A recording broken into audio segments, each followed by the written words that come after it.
Louvado seja nosso Senhor Jesus Cristo, para sempre seja louvado. Meus queridos e amados irmãos, quero fazer a indicação de 3 livros, né? 2 são cartas, mas eu recomendo como sendo uma boa leitura, né? O primeiro que eu gostaria de recomendar, eu li esse aqui e voltei a ler. Todos os caminhos levam a Roma, né? O nosso processo até o catolicismo. Quem está falando isso é Dr. Scott Hahn e Kimberly Hahn, né? Dois protestantes reformados, né? Que fizeram uma trajetória, né? Em busca da verdade, em busca da igreja verdadeira, né? E migraram do protestantismo para o catolicismo. Então, Dr. Scott Hahn, em uma missa, né, tem um livro aí que eu já fiz a indicação, que é o Banquete do Cordeiro. Ele descobre a liturgia celeste que está narrada no livro do Apocalipse, na liturgia eucarística da missa, né? Ele mesmo ali dá um testemunho. Eu aconselho também que você leia o Banquete do Cordeiro, do Dr. Scott Hahn. E esse livro aqui, né, Todos os Caminhos Levam a Roma. Tem um protestante aí que, querendo pegar a fama desse livro, escreveu, acho que é o Juan alguma coisa, ele escreveu um livro chamado Nenhum Caminho Leva a Roma. Para você ver, né? Este livro aqui traz o emocionante relato do casal Scott Hahn e Kimberly Hahn sobre as suas trajetórias religiosas. Na busca por um maior conhecimento sobre Jesus Cristo, descobrem realidades desconcertantes a respeito da Bíblia e da Igreja Católica, o que acabara provocando uma reviravolta nas suas vidas. Como diz Scott Hahn na introdução, é uma história de amor com final feliz, mas que ao longo do percurso tem contornos de um romance policial e até mesmo de terror, né? Porque ele narra nesse livro aqui algumas controvérsias que ele teve até com a própria esposa dentro de casa, porque ela persistia muito em que ele não se convertesse, não se tornasse católico. E depois, com o passar do tempo, ela também se torna. Então ele faz um caminho na história da igreja, ele faz também um percurso nos padres apostólicos, nos padres da igreja. Ele começa a descobrir que muitas verdades da igreja católica está na Bíblia, como por exemplo a intercessão dos santos, a devoção à Santíssima Virgem Maria, na Bíblia e também nos pais da igreja, como também a Eucaristia, né?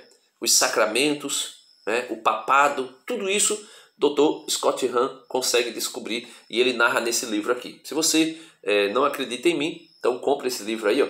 Todos os Caminhos Levam a Roma, do Dr. Scott Hahn, né? Não é aquela falcatrua. Quando eu digo falcatrua, deixa pra lá, né? Do outro lá que diz que nenhum caminho leva a Roma, mas deixa quieto, né? Eu não tenho intenção de provocar ninguém aqui.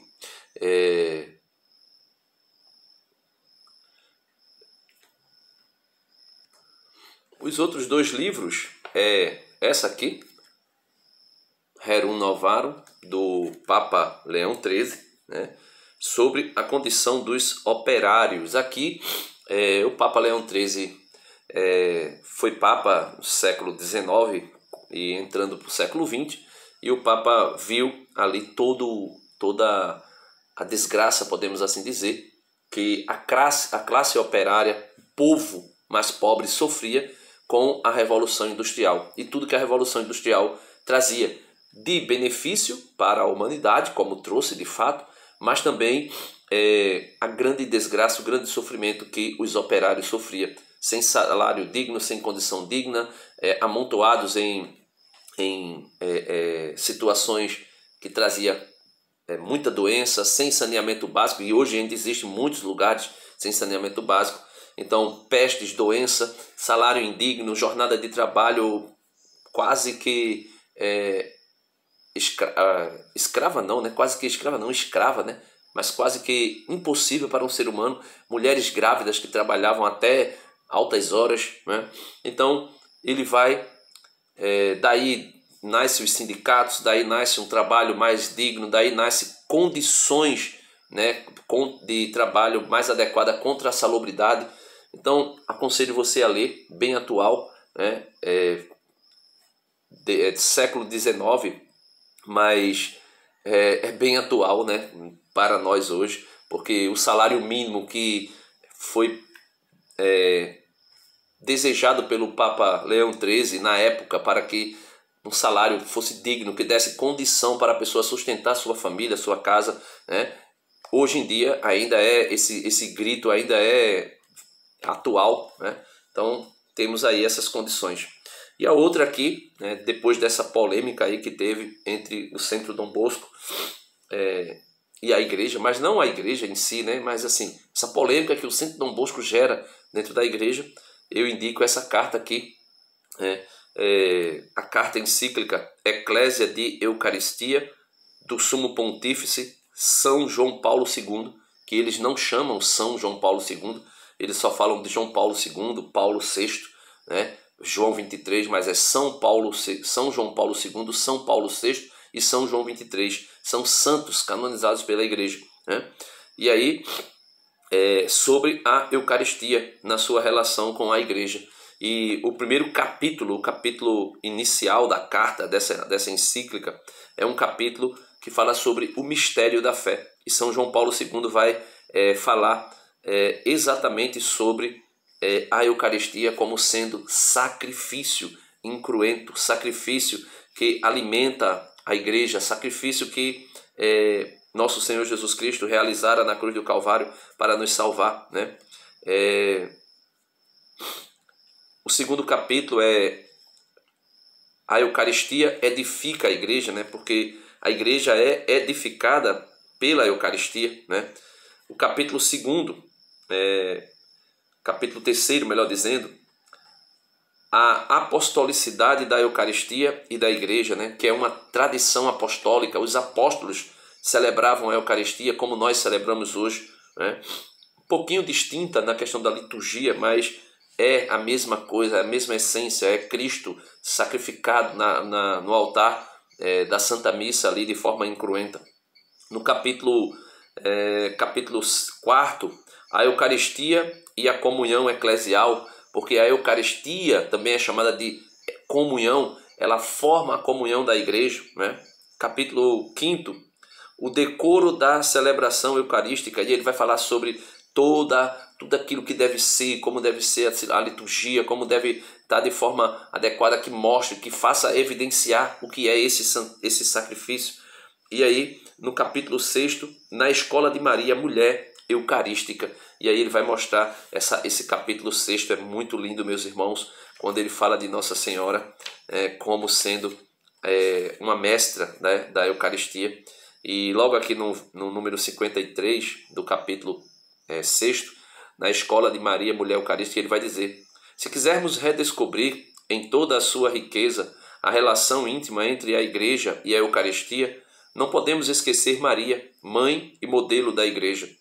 Na carta apostólica Rosarium Virginis Maria, depois de indicar a Virgem Santíssima como mestra na contemplação do rosto de Cristo, inseri também entre os mistérios da luz a instituição da Eucaristia. Com efeito, Maria pode guiar-nos para o Santíssimo Sacramento, porque tem uma profunda ligação com ele. À primeira vista, o Evangelho nada diz a tal respeito.